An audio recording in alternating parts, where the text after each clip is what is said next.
The Hebrew Bible is a work composed in the ancient Near East, which tells the story of the Israelite people, who they were, where they came from, and what was important to them. So what can we learn about this story from the Hebrew Bible itself and from the world that created it? And what can we learn about that world from the traces that it and its neighbors had left behind?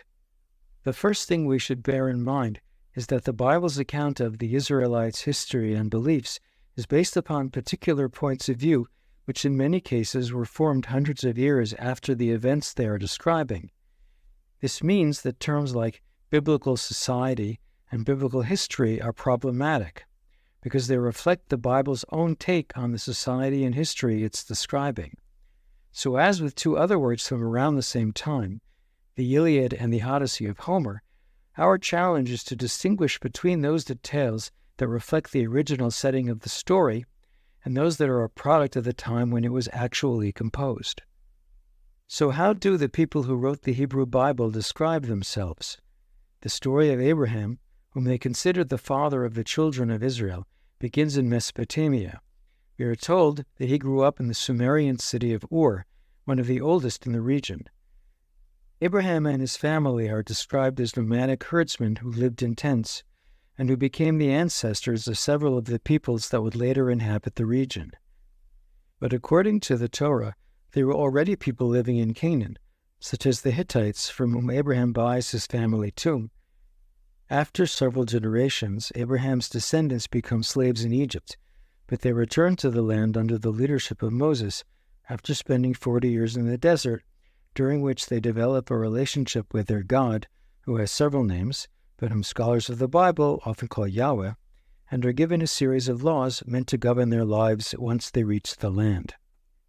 They also build a sanctuary, the tabernacle, in which Moses' brother Aaron and his sons can make offerings. This and the Ark of the Covenant it contains are portable so that they can be carried through the desert along with the people. The people itself is divided into 12 tribes, despite the fact that it does not yet have any territory.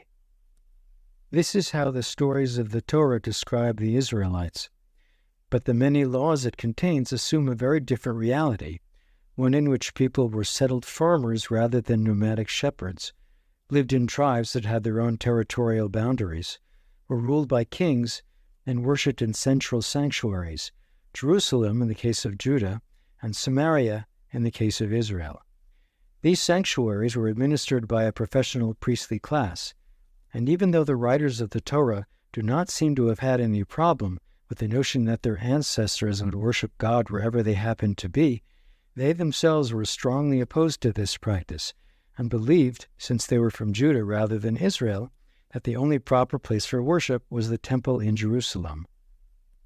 In its description of how the Israelites had come to possess the land of Canaan, the Torah is very distrustful of its previous inhabitants, whom it depicts as immoral peoples who had been given the land by Yahweh, but then made it impure by engaging in forbidden sexual practices and child sacrifice, and were then rejected by God.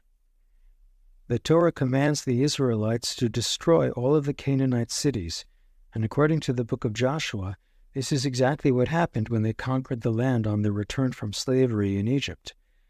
But despite what the Torah says about the obligation to destroy the Canaanites, and the book of Joshua about how this was done, there were also suggestions that at least some Canaanite communities remained into historical times.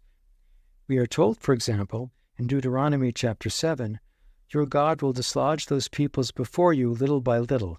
You will not be able to put an end to them at once, else the wild beasts would multiply to your harm." At the same time, it's a striking fact that the books of Judges and Samuel describe as the people's main antagonists not the Canaanites, but the Philistines. These were people who, judging from the physical remains of their culture, are now thought to have arrived from the Greek islands during the Bronze Age upheaval of around 1200 BCE. They were grouped around 5 major cities: Ekron, Gath, the home of Goliath, Ashkelon, Ashdod, and Gaza. The Israelites also had other neighbors, the nations of Moab, Ammon, and Edom, which according to the Bible were on somewhat better terms with the Israelites, and were even considered their cousins. But the origins of Moab and Ammon according to the book of Genesis, suggests a certain ambivalence about them. We find there the story of how Lot, Abraham's nephew, was seduced by his own adult daughters who feared that after their home in Sodom was destroyed, they would not find their own husbands, and the product of these relations were the ancestors of Ammon and Moab. And according to Deuteronomy chapter 23, no Ammonite or Moabite or any of their descendants may enter the assembly of the Lord, not even in the 10th generation. This is what the Bible has to say. But what do we know about the origins of the Israelites from the material remains of the centuries before the Bible was composed, and from offhand remarks found in the Bible itself? First, the term Canaan was not an ethnic description, but a geographical one, which means that among the Canaanites were a number of related Semitic peoples who spoke related languages. 1,000 years or so before the establishment of the Israelite kingdoms, i.e. starting around 2000 BCE, the most important cities of Canaan were Lachish, Gezer, Chatzor, Megiddo, and Shechem. These were independent city-states with walls and gates, each one ruled by its own kings. Then, around the middle of the 2nd millennium BCE, they became subjects of the Egyptian Empire that had expanded into the region during the New Kingdom period. A coalition of Canaanite kings rebelled against Egypt in the mid-15th century at the Battle of Megiddo, but they were defeated. We know about Canaan's diplomatic relations with Egypt from the correspondence known as the Amarna letters, which were written in the time of Akhenaten in the 14th century BCE. The city of Chatzor was destroyed around 1200, which some scholars have associated with an Israelite invasion, but others have asked whether this might have had to do with the arrival of sea peoples like the Philistines. Shechem, on the other hand, would go on to become the first capital of the northern Israelite kingdom in the 10th century BCE. All of these cities would finally become part of the kingdom of Israel in the 9th century. So how did the inhabitants of the land go from a group of Canaanite settlements to the people who called themselves Israelites? There have been several theories, including the one offered in the Bible itself, about the relationship between these two peoples.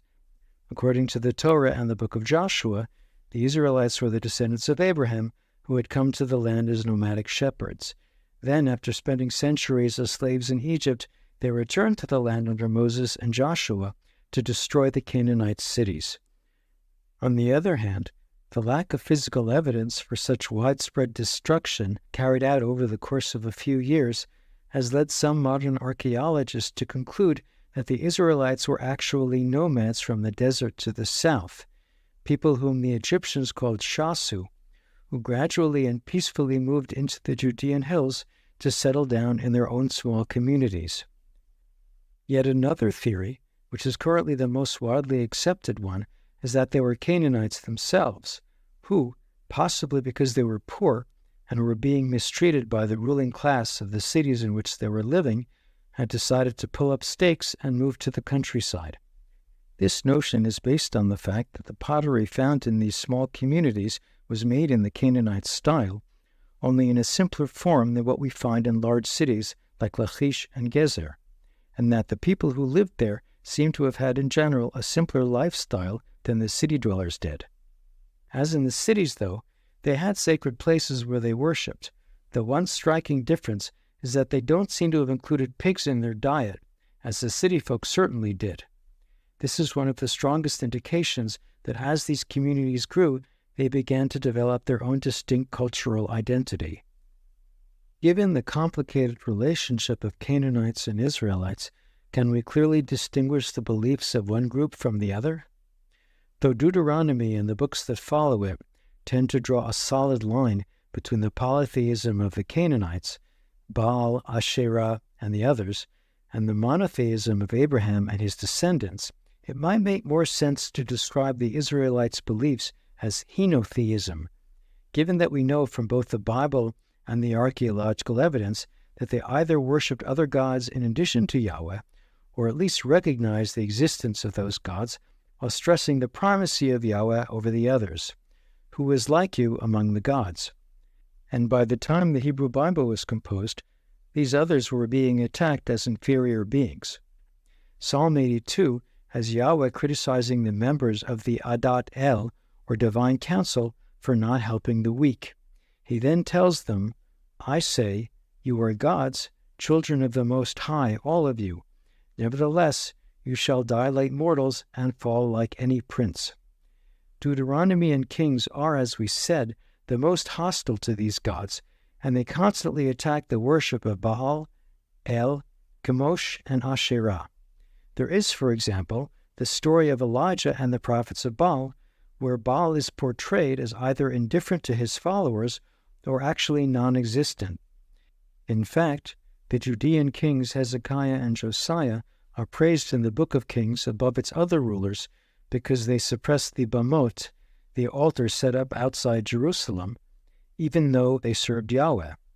And Hezekiah is singled out for cutting down the sacred tree of Asherah and even destroying a bronze serpent made by Moses himself because the people had started treating it like an idol. Since the historical sections of the Hebrew Bible come from Judah, its kings tend to be portrayed as more faithful to Yahweh than those of the northern kingdom, and in particular King Ahab, whose wife Jezebel was a Phoenician princess, who, according to the Book of Kings, legitimized the worship of Baal and Asherah. This is a striking fact because many scholars now believe that the idea that only Yahweh should be worshipped actually came from Israel, when many refugees from the Assyrian conquest of the northern kingdom in 722 BCE resettled in Judah. Hezekiah and Josiah then promoted this change by forbidding the use of altars outside Jerusalem and adopting the laws of the Book of Deuteronomy. By the time the Bible was composed, it was taken for granted that this had always been the situation. While we don't have a great deal of information about the Canaanite neighbors of the Israelites outside of the Bible itself, we know a bit more about the three Semitic kingdoms on the other side of the Jordan River, which continued to coexist with the Israelites themselves: Edom, Moab, and Ammon. So what can they tell us about the Israelites? As we said, the Bible considered these nations to be close relatives, and in the book of Ruth, the title character is a Moabite woman who, along with her sister, has married into an Israelite family from Bethlehem. This, as far as the story is concerned, is not at all problematic. We also know from a story in the book of Judges that the Moabite god Chemosh was potentially as powerful as Yahweh himself. We also know a bit about the god of Ammon, called Milcom, whose worship, like that of the other Canaanite gods, is attacked by the book of Kings, which tells us that King Josiah destroyed an altar built in his honor by Solomon. Apart from the Bible, we have a Moabite document carved on a stele or pillar which describes a war between the Moabite king Mesha and the Israelite king Jehoram. It gives us a very different perspective on Israelite history. Omri was king of Israel and oppressed Moab during many days, and Chemosh was angry with his aggressions. Now Omri took the land of Medeba and occupied it in his day and in the days of his son, 40 years. And Chemosh had mercy on it in my time. And the men of Gad dwelt in the country of Atarot from ancient times, and the king of Israel fortified Atarot. I assaulted the wall and captured it, and killed all of the warriors in the city for the well-pleasing of Chemosh and Moab. And Chemosh said to me, Go take Nebo against Israel. And I went in the night, and I fought against it from the break of day till noon, and I took it. And I killed in all 7,000 men, women, and maidens, and I took from it the vessels of Yahweh, and offered them before Chemosh. A very different account of this event is preserved in chapter 3 of the second book of Kings, where we are told that the kings of both Israel and Judah went to crush the rebellion of King Mesha, and with the help of the prophet Elisha and a divine miracle, they were on the verge of winning when Mesha sacrificed his firstborn son in sight of the Israelite armies. According to the book of Kings, this caused the Israelites to withdraw, apparently because Yahweh had become angry with them for pressing Mesha to the point where he would do such a terrible thing. This is not so strange an idea if we remember that the Moabites were considered relatives, and their god Chemosh received at least some respect among the Israelite kings. Another important source from outside the Bible is a large hoard of cuneiform tablets discovered in the city-state of Ugarit in Syria, which was a large and prosperous community in the middle of the 2nd millennium BCE until it was destroyed during the attacks of the Sea Peoples. Most of these tablets contain religious poetry, which, because the people of Ugarit were related to the Canaanites, features the main gods of the Canaanite pantheon: El, the father of the gods; Baal, the storm god; Asherah, the consort of Baal; Yam, the god of the sea; and Mot, the god of death. Aside from the fact that El is a common name for the God of the Bible, there are similarities in both style and content between it and the Ugaritic texts. For example, the story of how God promises the childless Abraham that he will give him an heir has an Ugaritic parallel. There are also allusions in the Bible to these Canaanite stories whose point was unclear until the stories themselves were discovered, presumably because the biblical authors assumed that their readers would already be familiar with them. We can also learn something about the world of the Israelites from the Phoenicians, who were also Canaanites, though they were very different from the others in one important respect. They were coastal dwellers who created a great trading empire across the Mediterranean. They eventually founded several colonies, the most famous of which was Carthage, which in later centuries would fight several wars with the Roman Republic. The Carthaginians worshipped the same gods as other Canaanites. The name of Hannibal, the famous general, means favor of Baal, and sometimes engaged in child sacrifice, which they called Molech, the term also used in the Hebrew Bible. And their leaders were called Shoftim, the term usually translated as judges, just as the Israelite leaders who preceded the period of the kingdoms were. Moving even farther away from the Canaanite setting of the Bible, let's consider for a moment the larger world in which it was created, the ancient Near East. Of the cultures we outlined in the introduction to this series, the two that are most prominent in the culture of the Bible are Egypt and Mesopotamia. Egypt, of course, is at the center of the story of Joseph in the book of Genesis, where it seems to be the kind of powerful state it would become during the New Kingdom, the second half of the 2nd millennium BCE, when it ruled a substantial territory, including Canaan itself. The Joseph story describes a terrible famine, which forced the people of Egypt to become slaves to Pharaoh and to pay him 80% of their crops. This echoes the fact that because money did not yet exist in Egypt, the authorities of the New Kingdom collected annual taxes in grain, which could be used for imports or stored against times of famine. The Joseph story is also very reminiscent of the story of Sinuhe, a popular Egyptian fable that goes back to at least 1800 BCE. Sinuhe is an Egyptian official who flees Egypt after the death of the king he serves, and then spends many years as the head of the army of a Canaanite chief. He eventually returns to Egypt before his death and is buried with honors. Joseph, on the other hand, is enslaved, brought from Canaan to Egypt, becomes the king's chief advisor, reunites with his family after many years, and is buried with honors in his homeland. Our knowledge of the culture and literature of Mesopotamia, which has been growing since the 19th century, has also taught us a lot about the world of the Hebrew Bible. As we said, according to Genesis, the Israelites originally came from there, specifically Ur, which had been a city-state since around 4000 BCE.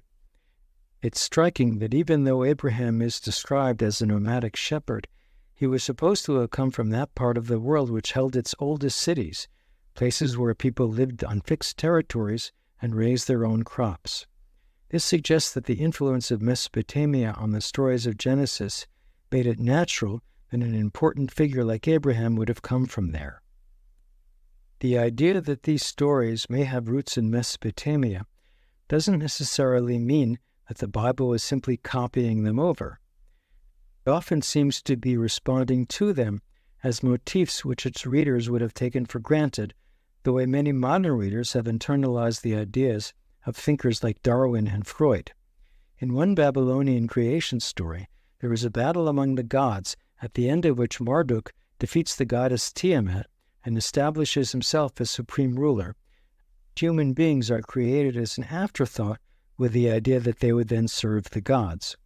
In Genesis, on the other hand, God consults, but does not fight, with others who are unnamed, and the creation of humanity is the climax of the story. In fact, Adam and Eve are not expected to do any work, and it's only as a punishment that they are forced into experiencing the hard state of the world as we know it today. Then there is the way the Tower of Babel story in Genesis responds to the Babylonian account of the city of Babylon's construction. At the end of the poem called the Enuma Elish, the Isagila temple is built for the city's god Marduk, along with the ziggurat, which would serve as his home. We also find in the Epic of Gilgamesh the idea that building a city with its walls, temples, and gardens is the only way for its king to achieve immortality. In Genesis, on the other hand, God criticizes as arrogant the idea of people building a city with a tower that would reach heaven, which for the Babylonians was the point. And even though their purpose, to make themselves a name so that we will not be scattered across the earth, is the same as that of Gilgamesh, this is precisely what God does to them as a punishment for their arrogance. Another famous Mesopotamian parallel is to the Genesis flood story. In the Epic of Gilgamesh, after the gods decide to flood the earth, Utnapishtim is ordered by the god Ea, who objects to this plan, to build a boat and stock it with animals. After the flood stops, he releases a dove and a raven, and after releasing all of his animals, he brings a sacrifice. All of these elements are present in Genesis, but there, the decision to bring the flood belongs to God alone, after he sadly realizes that he has made a mistake by creating people.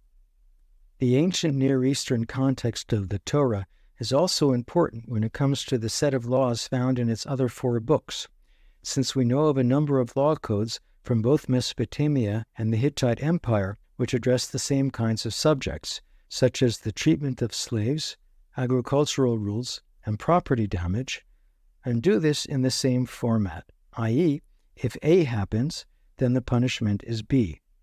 The most famous of these codes is the Code of Hammurabi from the 18th century BCE. A number of the other literary genres we find in the Hebrew Bible have similar parallels in the literature of the ancient Mesopotamians. The Song of Songs, for example, resembles in both form and content the Song of Shu-Sin, a Sumerian poem from around 2000 BCE. It too is written in the form of a dialogue between lovers. You have captivated me. Let me stand tremblingly before you. Bridegroom, I would be taken by you to the bedchamber. You have captivated me. Let me stand tremblingly before you. Lion, I would be taken by you to the bedchamber. We have also found among our cuneiform texts examples of what scholars call wisdom literature, which they group into 2 types, negative and positive. The negative kind, which offers a world-weary description of the human condition, is found in the biblical book of Ecclesiastes. Everything is vanity, it begins. And we find a similar frame of mind in a Sumerian poem about the chief god Enlil and his uncle Nam-Zid-Tara. You may acquire precious metals, you may acquire precious stones, you may acquire cattle, or you may acquire sheep. But the day of a human being is always getting closer, so where does your wealth lead? On the other hand, more positive books like Proverbs try to offer us productive and practical life advice in the form of short adages, and this we also see in works like the Sumerian Instructions of Shurupak from around 3000 BCE. It tells us, among other things, you should not travel at night. It can hide both good and evil. You should not curse strongly. It rebounds on you. Finally, there are Babylonian chronicles from the same era as the Israelite kingdoms, which, like the historical sections of the Bible, describe the great deeds of local rulers. Compared to the accounts in Samuel and Kings, they are very brief, but this might have something to do with the fact that the Babylonian accounts were written in cuneiform on clay tablets, while the biblical accounts were written on parchment using the Semitic alphabet. This more efficient system of recording information may have made longer and more detailed texts easier to write, just as the appearance of history writing in Greece in the 5th century was made possible by by the spread of the alphabet and the availability of papyrus. Of course, all of these parallels raise the question of just how the Israelites could have been exposed to such distant and varied sources of literature.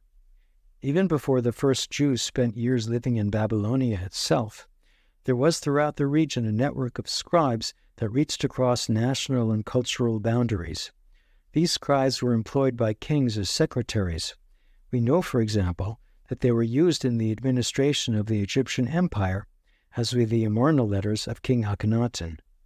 Scribes might have to know how to speak and write several languages, Canaanite, Egyptian, and Aramaic, which gave them access to the literature of other areas, and we have examples of correspondence between cultures that spoke completely different languages, such as Egypt and the Hittites, which would have had to be translated and rewritten at either end. We also have international treaties, like the Treaty of Kadesh, which was established between Egypt and the Hittites in the mid-13th century and has been preserved in both of their languages. The last parts of the Hebrew Bible were composed at a time when the people who had been Israelites were in the process of becoming Jews. The destruction of Jerusalem in 587 BCE, which took away the priestly hierarchy and the people's religious life, is the focus of the prophet Jeremiah and the Book of Lamentations. These losses and the adaptations and adjustments that followed them inform the events and ideas in the last part of Isaiah, which was added after the destruction, and in the books of Esther and Daniel, which take place in the diaspora years after the Babylonian exile. Isaiah looks forward to the restoration of the kingdom of David, an expectation that encouraged the belief in a future Messiah or anointed king. The story of Esther, on the other hand, focuses for the first time upon the uncertainty of life in the diaspora. The Jews are described by Haman, their antagonist in the book of Esther, as not obeying the king's laws and being scattered throughout his domains, which made them easy pickings. And it is predicated on the idea that Jews living outside of the land of Israel were always in danger of attack from their neighbors, from whom they clearly differed. The books of Ezra and Nehemiah take place mostly in Jerusalem and concern the Jews who had returned from the exile and their conflicts with the people they call Samaritans. There is some question as to who these people really were. Since it had been Assyrian policy to move settlers into the places they conquered, it was believed that the 10 tribes of the northern kingdom had been replaced with people from other places. But at least some of the Samaritans may actually have been Israelites who had never left. And as Israelites, they were unfamiliar with the changes to the religious and cultural life of the new Jewish community. It's not surprising that under these circumstances, the returning Jews felt the need to assert and demonstrate their identity as the legitimate descendants of Abraham and Moses, which they did through the stories they included in the Torah. In our next installment, we'll look at how the Hebrew Bible developed from a variety of sources, both written and oral, which were produced over the course of around 500 years, into the set of texts we know today.